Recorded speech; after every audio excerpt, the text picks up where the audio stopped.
ये देखिए, आज हम लोग कक्षा 8 के भूगोल का पाठ 1 पढ़ेंगे। कक्षा 8 का भूगोल पाठ 1। ठीक, आपकी किताब पृथ्वी और हमारा जीवन। तो पृथ्वी तो सब जान रहे हैं, पृथ्वी जिस पर हम लोग हैं और इसी पृथ्वी पर हमारा जीवन है। ठीक, पृथ्वी पर हमारा जीवन किस तरह से चल रहा है, हमारे जीवन के लिए क्या क्या जरूरी कंडीशन है, क्या क्या जरूरी शर्तें हैं, वो सब हमें पृथ्वी मुहैया कराती है, पृथ्वी हमें देती है। ठीक है, आज हम शुरुआत करेंगे पाठ 1 से। ठीक, पाठ 1 आपका है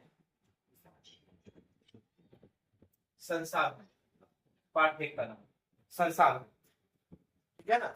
संसाधन को इंग्लिश में बोला जाता है रिसोर्सेस, है ना। ठीक, संसाधन को इंग्लिश में रिसोर्सेज बोला जाता है, या रिसोर्स या रिसोर्सेज। ठीक, संसाधन। अब देखिए क्या होता है ये संसाधन, इसके बारे में देखेंगे हम लोग।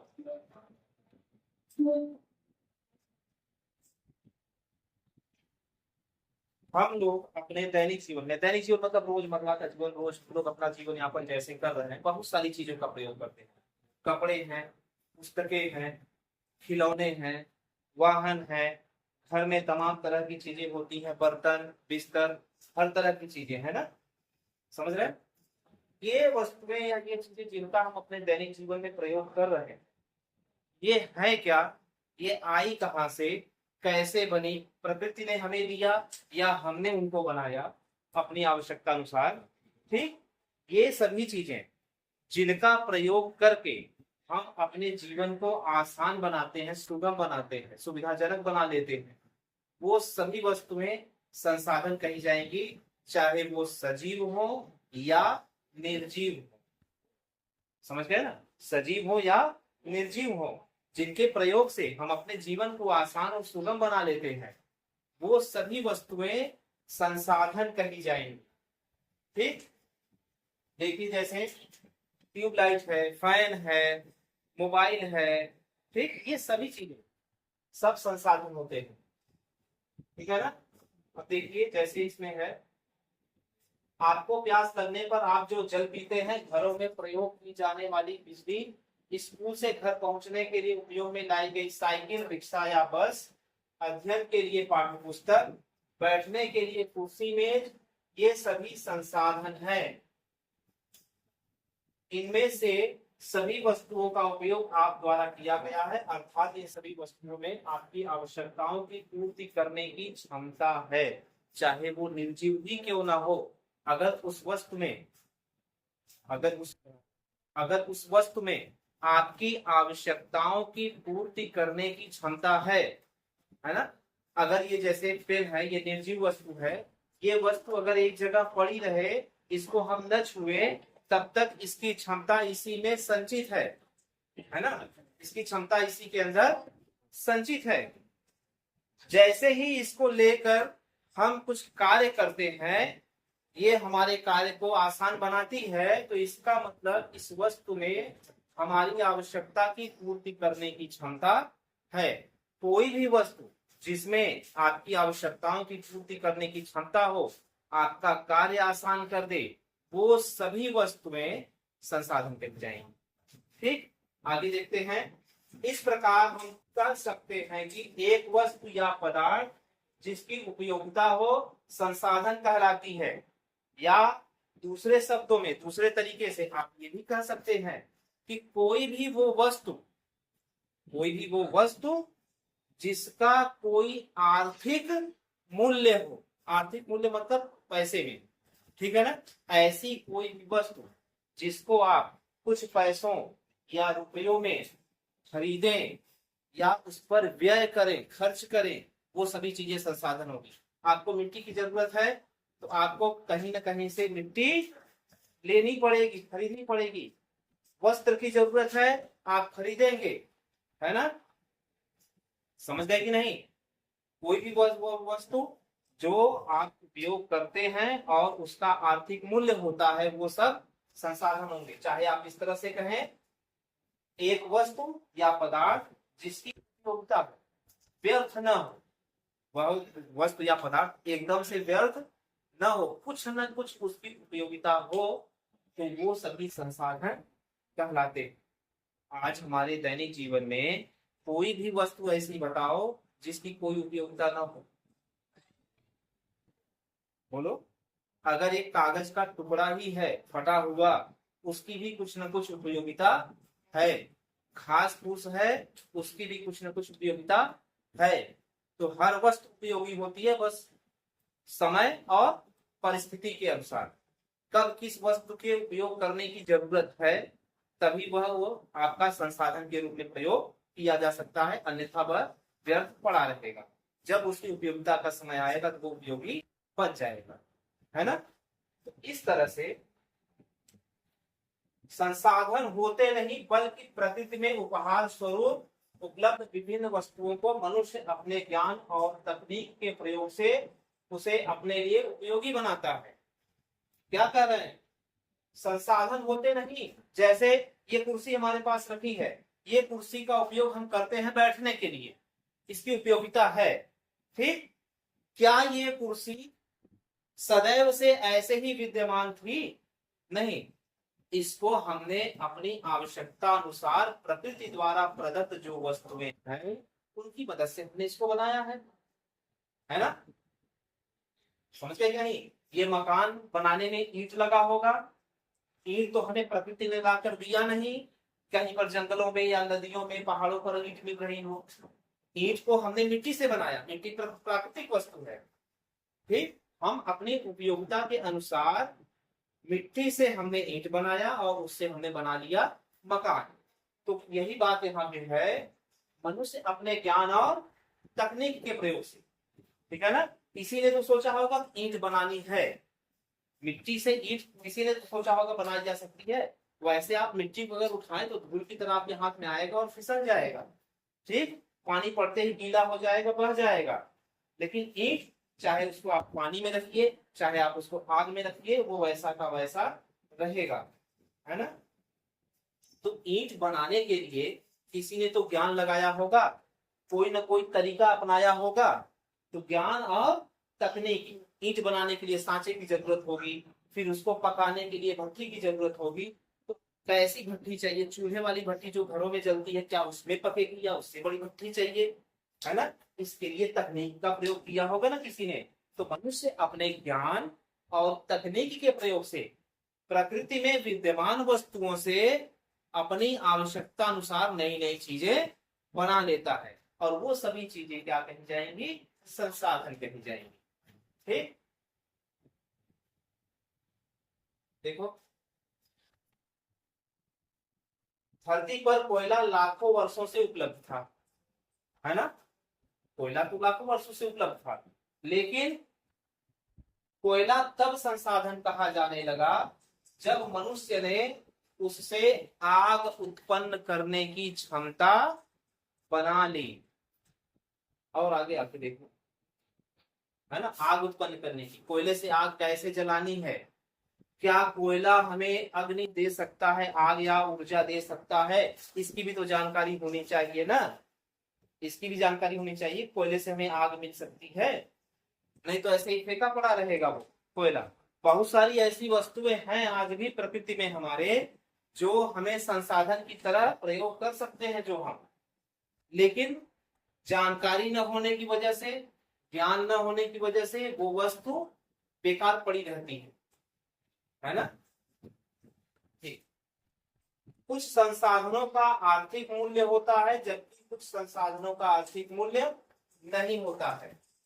ठीक, जैसे धातुओं, रसायनों, फसलों, वस्तुओं आदि का आर्थिक मूल्य होता है। जैसे आपको लोहा खरीदना है, जस्ता पीतल तांबा खरीदना है, सोना चांदी खरीदना है, उसका कुछ मूल्य चुकाना पड़ेगा।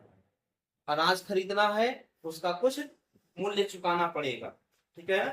अनाज ऐसे ही आपको मुफ्त में या फ्री में कहीं नहीं मिलेगा। आप अपने खेत में उगाएंगे तो पहले उसमें कुछ लागत लगाएंगे, कुछ न कुछ खर्च करना पड़ेगा आपको। ठीक, तो कुछ संसाधन जिनका आर्थिक मूल्य होता है, और कुछ संसाधन ऐसे होते हैं जिनका आर्थिक मूल्य नहीं होता है। क्या आप हंसी खरीदते हैं? मुस्कुराहट खरीदते हैं? बताइए, हंसी और मुस्कुराहट खरीदते हैं? नहीं। ठीक। आप कहीं पर गए, आपको वहां की हरियाली, वहां का वातावरण बहुत पसंद आया, आपको दिल के सुकून मिला, आनंद मिला आपको, है ना? और इतना आनंद मिला कि वहीं बैठे बैठे आपने 10 पेज लिख दिया। घर में बैठ के उब रहे थे, बागीचे में चले गए, नदी के किनारे चले गए, ठंडी हवा लगी, वहां का प्राकृतिक वातावरण आपको अच्छा लगा और आपका मन लग गया, आपने 10 पेज पढ़ लिया। ठीक है ना? तो वहां का जो वातावरण है, क्या आप उसको खरीद सकते हैं? नहीं। लेकिन उसने आपके काम को आसान बनाया। जो आप पढ़ाई घर पर नहीं कर पा रहे थे, वहां के सुंदर वातावरण में आपने पढ़ाई कर ली। ठीक है ना? पिकनिक मनाने जाते हैं लोग, घूमने जाते हैं नए नए शहरों में, क्या उस शहर का वातावरण, उस शहर की बनावट या वहां पर जो चीजें बनी हुई हैं, ठीक, क्या वह चीजें हम खरीद सकते हैं? नहीं। लेकिन वो हमारे दिल को सुकून देता है, हमारे काम को आसान बनाता है, हमारा मनोरंजन करता है। ठीक। तो ये भी एक संसाधन है, जो चीजें हमारा मनोरंजन करती हैं, हमारे चित्त को आनंद देती हैं, ये चीजें भी संसाधन होती हैं, पर उनको हम खरीद नहीं सकते, तो उनका कोई आर्थिक मूल्य नहीं है। ठीक है ना? तो दो तरह के संसाधन, जिनका आर्थिक मूल्य है और जिनका आर्थिक मूल्य नहीं है। ठीक। अब चलिए आगे देखते हैं।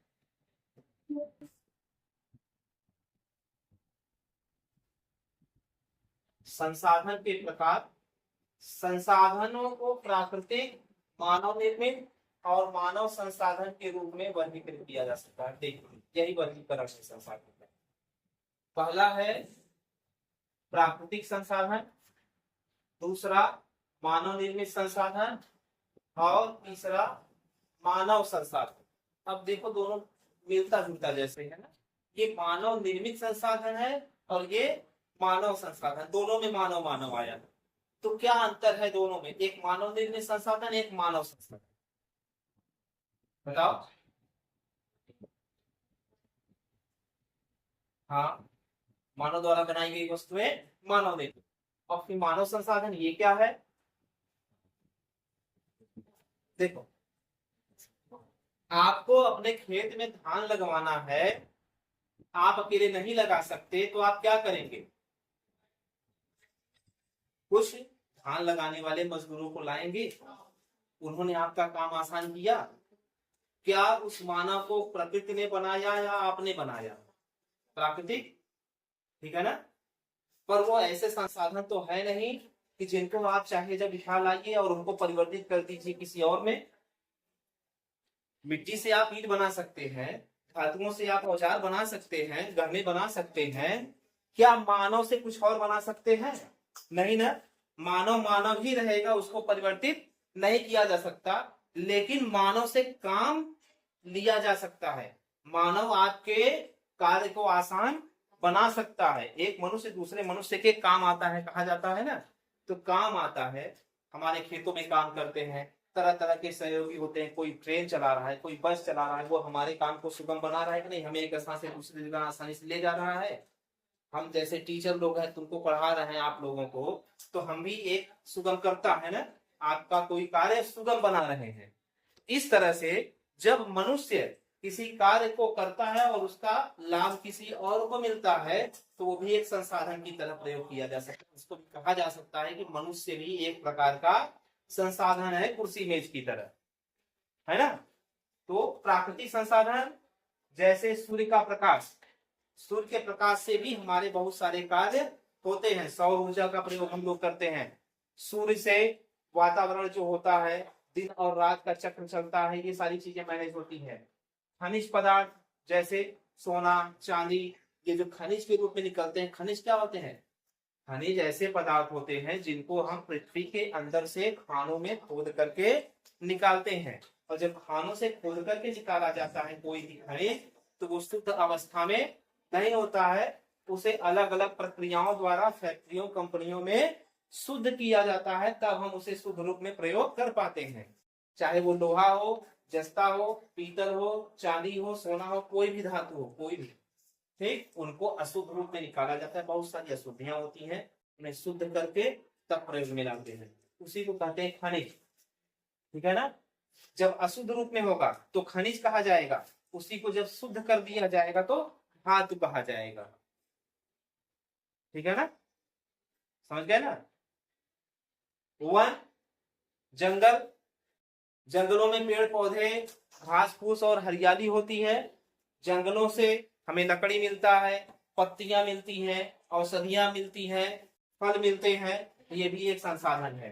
मृदा, मिट्टी, मिट्टी भी एक प्रकार का संसाधन है, मिट्टी से भी हम अपने उपयोग की कई चीजें बनाते हैं। अब आते हैं मानव निर्मित संसाधन में। घर, सड़क, पुल, विद्यालय, अस्पताल, मशीनें, बांध, कारखाने, ये मनुष्यों द्वारा बनाए गए संसाधन है ना। ठीक। और मानव संसाधन के बारे में आपको बता दिए, मानव भी एक प्रकार का संसाधन है, क्योंकि यह भी बहुत सारे कार्यों को सुगम बनाता है। ठीक है ना। आगे देखिए, प्राकृतिक संसाधन। अब हम बारी बारी से देखते हैं। ऐसे संसाधन जो प्रकृति से मानव को उपहार स्वरूप मिले हैं और जिन्हें मनुष्य बिना किसी संशोधन के ही उपयोग करता है, बिना किसी संशोधन के ही। प्राकृतिक संसाधन वो संसाधन होंगे जिनको हम जैसा प्रकृति में है हूबहू वैसा ही प्रयोग कर रहे हैं। हवा जैसी है वैसा प्रयोग कर रहे हैं, पानी जैसा है वैसा ही प्रयोग कर लिए, मिट्टी जैसी है वैसी प्रयोग कर लिए, सूर्य का प्रकाश जैसा आ रहा है वैसा ही हम लोग प्रयोग कर लें तो उसे कहेंगे प्राकृतिक संसाधन। ठीक है ना। पेड़ पौधों की पत्तियां हैं, फल हैं, ठीक, समझ गए। उसी फल से आप अचार मुरब्बा अगर बना दिए तो वो मानव निर्मित संसाधन हो गया, समझ गए। और उसी फल को आपने पेड़ों में पका हुआ खाया या पेड़ों से ला करके कच्चा ही खाया तो वो प्राकृतिक संसाधन है। देखो, अब क्या प्राकृतिक संसाधनों को दो तरीके से वर्गीकृत किया गया है, एक है नवीकरणीय और एक अनवीकरणीय। ऐसा क्यों किया गया प्राकृतिक संसाधनों को दो प्रकार के संसाधन में? नवीकरणीय वो संसाधन है जो पुनः प्राप्त किए जा सकते हैं, जैसे सूर्य का प्रकाश है, हवा है, ये नवीकरणीय संसाधन है, ये फिर से वापस बन जाए। सूर्य रोज निकलेगा, सूर्योदय रोज होगा, ऐसा है नहीं कि आने वाले 1000 साल बाद सूर्य की अस्तित्व खत्म या वायु का अस्तित्व खत्म, ऐसा नहीं है। ये हमेशा मिलने वाले संसाधन है। और अनवीकरणीय संसाधनों में जैसे कोयला है, पेट्रोल है, डीजल है, ठीक, जल है। जल भी अनवीकरणीय संसाधन है, जो भूमिगत जल हम लोग पृथ्वी के अंदर से बोरिंग करके पंप सेट या मशीनों द्वारा निकालते हैं, सबमर्सिबल द्वारा, ये भी अनवीकरणीय स्रोत है। ठीक। धीरे धीरे आपको पता होगा, आप अपने गांव में या घरों में बातचीत में लोगों से सुनते होंगे कि पानी का स्तर धीरे धीरे नीचे चला जा रहा है। पहले जो 70 फीट या 60 फीट की बोरिंग पे पानी मिल जाता था, अब वह 100-120 फीट तक जाने लगा है और अंदर गहराई में जाना पड़ रहा है बोरिंग करने के लिए। ठीक। ऐसा क्यों हो रहा है? क्योंकि पानी का स्तर जो है धीरे धीरे खत्म हो रहा है। और एक स्थिति ऐसी आएगी, बहुत सारे ऐसे शहर हैं जहां पर भूमिगत जल पूरी तरह से खत्म हो चुका है और वहां के लोगों के लिए पानी कहीं और से मंगाना पड़ता है। समझ गए बात? तो नवीकरणीय अनवीकरणीय संसाधन में यही अंतर है।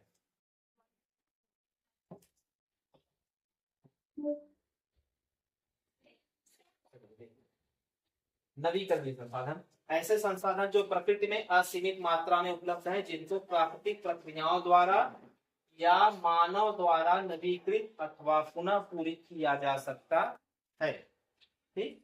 नवीकरणीय संसाधन कहलाते हैं, जैसे सूर्य का प्रकाश, पवन, वायु आदि।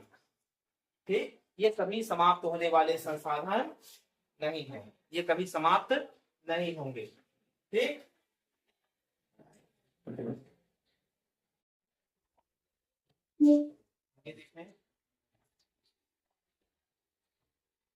अनवीकरणीय, इसके बारे में समझा दिए। ऐसे प्राकृतिक संसाधन जो भूतकाल में निर्मित हुए हैं, भूतकाल मतलब जो समय बीत गया हो, तथा जिनका भंडार सीमित मात्रा में है, अनवीकरणीय संसाधन कहलाते हैं। इन संसाधनों का एक बार उपयोग कर लेने के बाद इन्हें पुनः प्राप्त नहीं किया जा सकता। ठीक, जैसे कोयला या पेट्रोल है, कोयले या पेट्रोल को अगर हम एक बार प्रयोग कर लें, अभी जब तक वो संसाधन उपलब्ध है चल रहे हैं तब तक तो ठीक है, लेकिन ये संसाधन ऐसे हैं जो आने वाले समय में धीरे धीरे खत्म हो जाएंगे, और जब खत्म हो जाएंगे तो इनका कोई विकल्प और नहीं है। ठीक, कोयले को फिर से प्राप्त नहीं किया जा सकता, और प्राप्त करने के लिए करोड़ों वर्ष लगेंगे, तब जाकर के वह पुनः प्राप्त होगा। तो करोड़ों वर्ष इंतजार करने के लिए हम लोग यहाँ पर जीवित नहीं रहेंगे, है ना। आने वाले समय में क्या होगा नहीं पता, करोड़ों वर्ष कोई जीवित रहेगा, 100 वर्ष रह जाए वही बहुत बड़ी बात है। ठीक, अब देखिए मानव निर्मित संसाधन, ये क्या है, जब प्रकृति में उपलब्ध किसी पदार्थ का मूल रूप मानव द्वारा अपनी उपयोगिता के आधार पर बदल दिया जाता है तो वह मानव निर्मित संसाधन कहलाता है। मूल रूप, प्रकृति में उपलब्ध वस्तु का मूल रूप, जैसे मिट्टी है, मिट्टी है जो हमारे, ठीक है ना, पृथ्वी के धरातल पर है जो मिट्टी, वो मूल रूप में है। उस मिट्टी से हम खिलौने बनाए, ईंट बनाए, या उसी मिट्टी से हम कोई और वस्तु बनाए, समझ गए, उसका रूप अगर हम परिवर्तित कर दें अपनी उपयोगिता के अनुसार तो वह मानव निर्मित वस्तु कही जाएगी। ठीक, देखो, लौह खनिज उस समय तक संसाधन नहीं था जब तक कि लोगों ने उससे लोहा बनाना नहीं सीखा था। लोग जब लौह खनिज से लोहा बनाने की कला सीख गए तो इससे पुल, बांध, सड़क, वाहन, दैनिक जीवन में काम आने वाली वस्तुएं बनाने लगे। इस प्रकार अब लोहे से निर्मित वस्तुएं मानव निर्मित संसाधन है। कैसे, ध्यान दीजिए, लौह खनिज, ये जो शब्द है लौह खनिज, जब तक यह पृथ्वी के अंदर था, ठीक, और मानव ने उसको खोद करके बाहर नहीं निकाला और शुद्ध करके लोहा प्राप्त नहीं किया, तब तक लौह खनिज प्राकृतिक संसाधन है ना।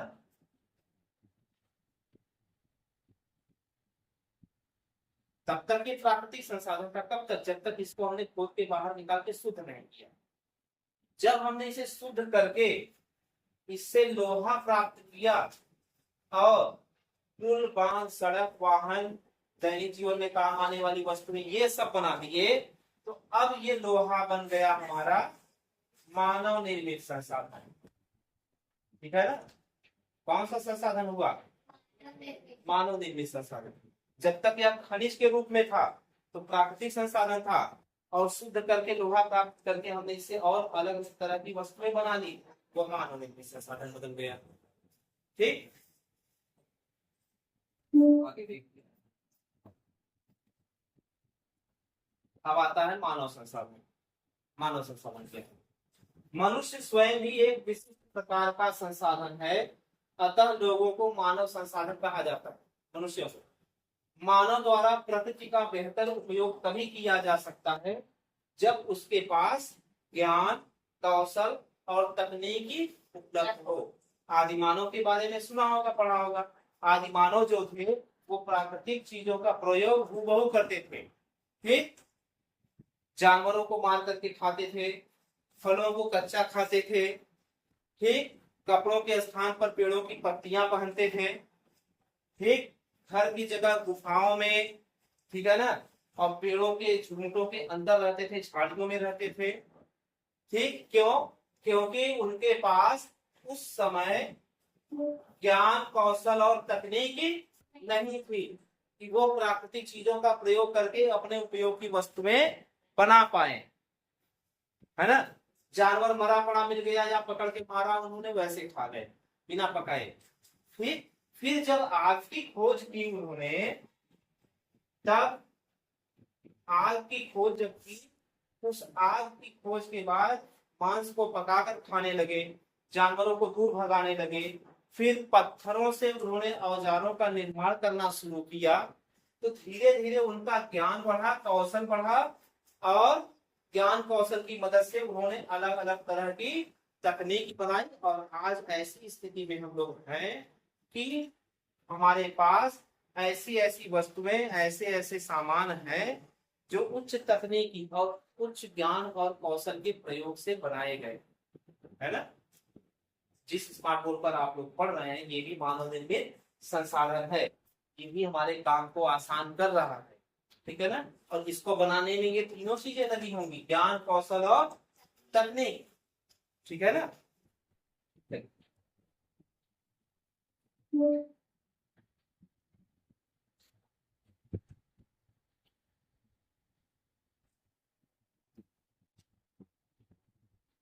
अब अगला है संसाधन संरक्षण, ठीक है ना। संसाधन संरक्षण, ठीक। संरक्षण का मतलब होता है सुरक्षित करना, संरक्षित करना, ठीक। संसाधन संरक्षण, आप मान लीजिए आपके पास संसाधन, कई प्रकार के संसाधन हैं, ठीक। आप अपने दैनिक जीवन में कई प्रकार के संसाधनों का प्रयोग कर रहे हैं। आपके पास इतना संसाधन पर्याप्त मात्रा में है कि आप अपने जीवन पर्यंत उसका प्रयोग कर सकते हैं। ये भी मान के चलिए कि आपकी औसत उम्र 70 साल है, आप 70 साल तक जीवित रहेंगे और आपके पास 70 साल तक यूज करने के लिए, 70 साल तक प्रयोग करने के लिए हर वस्तु उपलब्ध, ठीक। आप क्या करेंगे, किस तरीके से यूज करेंगे उसको, इस तरह से यूज करेंगे कि वो 50 साल में ही खत्म हो जाए, कि उसको इस तरह से प्रयोग करेंगे वो पूरे आपके जीवन काल 70 साल तक चले। आप कैसे प्रयोग करेंगे उसे। अगर आपको पता है कि मेरे पास 70 साल तक का ही सामान है, मैं 70 साल तक ही जीवित रहूंगा, तो आप उसी हिसाब से प्रयोग करेंगे कि आपके जीवित रहने तक, जब तक आप जीवित रहें तब तक आपके संसाधन आपके पास रहे, है ना। ये समझ रहे नहीं। और अगर आपको ये अंदाजा ही नहीं है कि मेरे पास संसाधन कितना है और मेरी उम्र कितनी है, तो हो सकता है आप उसको मनमाने तरीके से प्रयोग करें और आपका जीवन पूर्ण होने के पहले ही वो संसाधन खत्म हो जाए और बाकी समय फाका पड़ जाए। जो 10 साल 15 साल बचेगा जीवन का, उस जीवन काल में आप परेशान हो जाए उस संसाधन को प्राप्त करने में, अब बाकी का जीवन कैसे कटेगा, ठीक है ना। आटा कहाँ से लाए, दाल कहाँ से लाए, हमने तो 50 साल में ही खा के खत्म कर दी है ना। तो जब आपको पता रहता है तो आप अपने संसाधन को बुद्धिमानी से प्रयोग करते हैं और इस तरह से प्रयोग करते हैं कि जब तक आपकी आवश्यकता है तब तक वह संसाधन आपके साथ चलता रहे, है ना। इसी को कहते हैं संसाधन संरक्षण, है ना। ये तो हो गया आपके दैनिक जीवन की बात। आप अपने दैनिक जीवन में संसाधन को किस तरह से प्रयोग करेंगे कि आपके परिवार का खर्च पूरे समय तक चल जाए। यहाँ बात संपूर्ण पृथ्वी की हो रही है, पूरी मानव जाति की, पूरी पृथ्वी पर जितने भी देश मनुष्य हैं सबकी बात हो रही है। सबके लिए संसाधन को कैसे सुरक्षित रखना है। हमने अपने लिए, अपने परिवार के लिए तो रख लिया, लेकिन संपूर्ण मानव जाति, संपूर्ण विश्व की बात कौन करेगा, है ना। हम ही लोगों से मिलकर के तो विश्व बनेगा। जैसे एक एक लोग मिलने से परिवार बनता है और कई परिवार मिलकर के गांव बनते हैं, इसी तरह से एक एक मनुष्य मिल करके तभी तो जा करके पूरा विश्व बना है, ठीक। तो संपूर्ण विश्व के बारे में क्या होगा, तो कल्पना कीजिए यदि पृथ्वी का सारा जल सूख जाए, सारे वृक्ष कट जाए तो क्या होगा। जैसे वृक्ष हम लोग काट रहे हैं लकड़ी के लिए, अपने लिए लकड़ी के लिए हम लोग वृक्षों को काट रहे हैं और मनमाने तरीके से भूमिगत जल का दोहन किया जा रहा है ना। एक घर में 3-3 4-4 सबमर्सिबल पंप लग गए,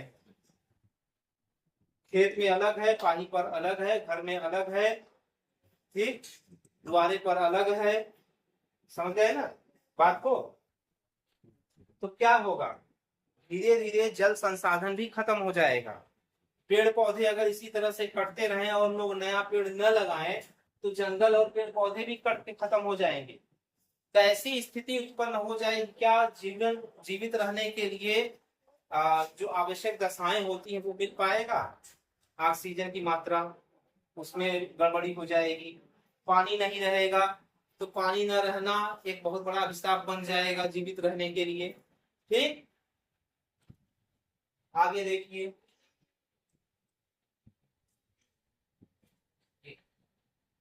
भारत सरकार के अधीन मानव संसाधन विकास मंत्रालय है। 1985 में इस मंत्रालय की स्थापना लोगों के कौशल बढ़ाने के लिए की गई।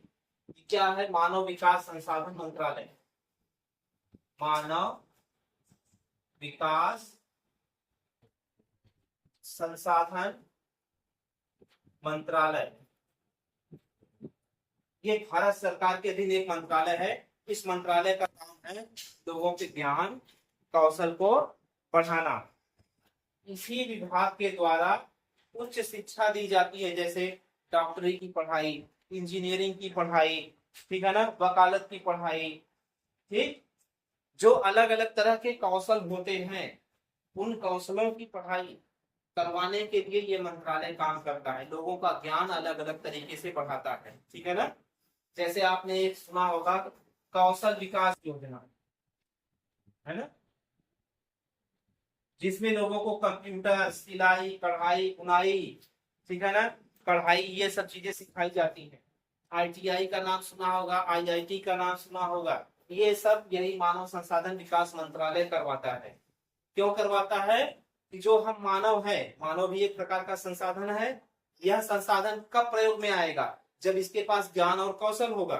ठीक है ना, बताइए, क्या आप किसी विक्षिप्त व्यक्ति से, विक्षिप्त व्यक्ति समझ रहे हो ना, जिसको लोग कहते हैं पागल है, क्या आप किसी विक्षिप्त व्यक्ति से अपना कोई काम करवा सकते हैं? उसको कह दीजिए कि हमारे खेत में जाके काम कर दो या घर पे काम कर दो, क्या वो कर पाएगा? नहीं। क्यों? क्योंकि उसके पास ज्ञान और कौशल नहीं है। मानव तो है वो भी, पर उसके पास ज्ञान और कौशल नहीं है। ठीक, तो ये मंत्रालय यही काम करता है, लोगों के ज्ञान और कौशल को बढ़ाने के लिए अलग अलग प्रकार के शिक्षा के उपक्रम चलाता है। ठीक है ना, देखिए,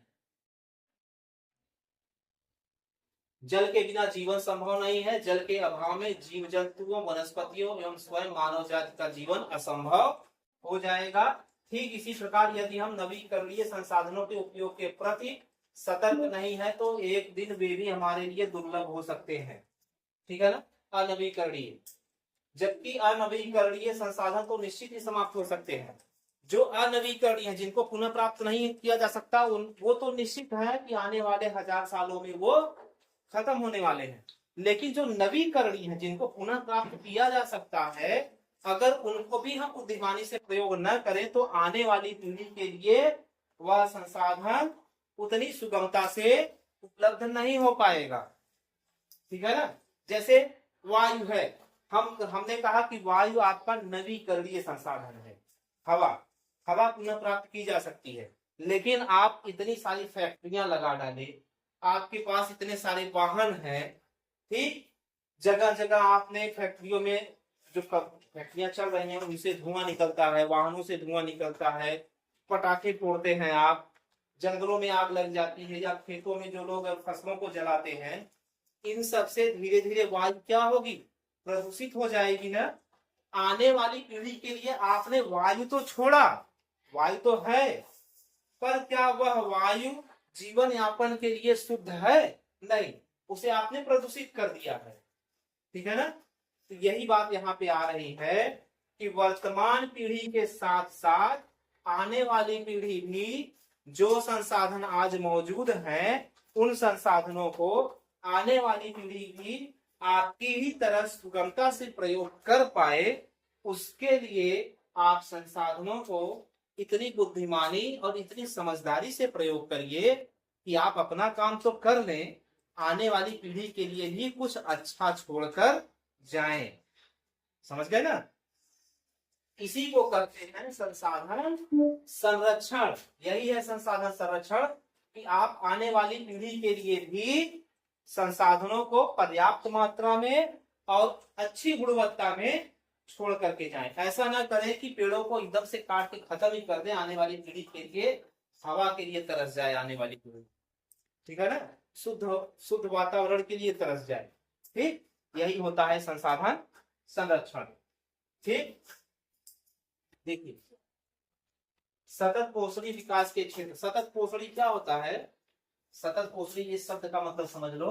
सतत मतलब लगातार, पोषणी का मतलब पूर्ति करना। ठीक, जो संसाधन आज आपके पास है आप इस तरह से प्रयोग करिए कि उनकी पूर्ति आने वाली पीढ़ी के लिए लगातार होती रहे। ठीक, इसके लिए क्या क्या करना है? पृथ्वी की जीवन शक्ति और विविधता का संरक्षण करना। ठीक है ना, पृथ्वी पर जो विविधता है, कहीं पर धरातल है, कहीं पहाड़ है, कहीं पर पानी है, नदियां हैं, तालाब हैं, समुद्र है, इनको उनके उसी रूप में रहने दीजिए, उनके रूप को बिगाड़िए मत। प्राकृतिक संसाधनों के ह्रास को न्यूनतम करना। प्राकृतिक संसाधन जैसे हमारे पास जल है, वायु है, जंगल है, जमीन है, ठीक है ना, नदियां, तालाब हैं, इनके प्राकृतिक स्वरूप को आप घटा करके, ह्रास मतलब घटाना, इनको घटा करके न्यूनतम मत करिए, इतना कम मत कर दीजिए कि आने वाली पीढ़ी के लिए कुछ बचे ही नहीं। पर्यावरण के प्रति व्यक्तिगत व्यवहार और अभ्यास में परिवर्तन लाना। व्यक्तिगत व्यवहार क्या है? जैसे आप अपने माता पिता, अपने परिवार के सदस्यों से प्रेम करते हैं, उनसे लगाव रखते हैं, अगर उनको कोई परेशानी होती है तो आपको भी कष्ट होता है, ऐसा ही व्यवहार आप प्राकृतिक संसाधनों के साथ करें। अगर कोई जल व्यर्थ बहा रहा हो, आपको कष्ट हो और आप जाकर के उसको डांटे कि व्यर्थ जल बर्बाद मत करो। ठीक है, आगे समुदाय को अपने पर्यावरण की देखभाल करने योग्य बनाना। समुदाय मतलब अपने गांव समाज को पर्यावरण की देखभाल करने योग्य बनाइए, सबको शिक्षित करिए कि हमें जंगलों को सुरक्षित रखना है, पेड़ पौधों को सुरक्षित रखना है, वायु और जल को सुरक्षित रखना है। ठीक है ना, मानव जीवन की गुणवत्ता को बढ़ाना। आप अपने जीवन को और उच्च स्तर पर और अच्छा बनाइए, ठीक है ना, जिससे कि आप स्वस्थ और सुखमय जीवन व्यतीत कर सके। ठीक, ये पाठ धारा यहाँ पर खत्म हो जाता है आपका।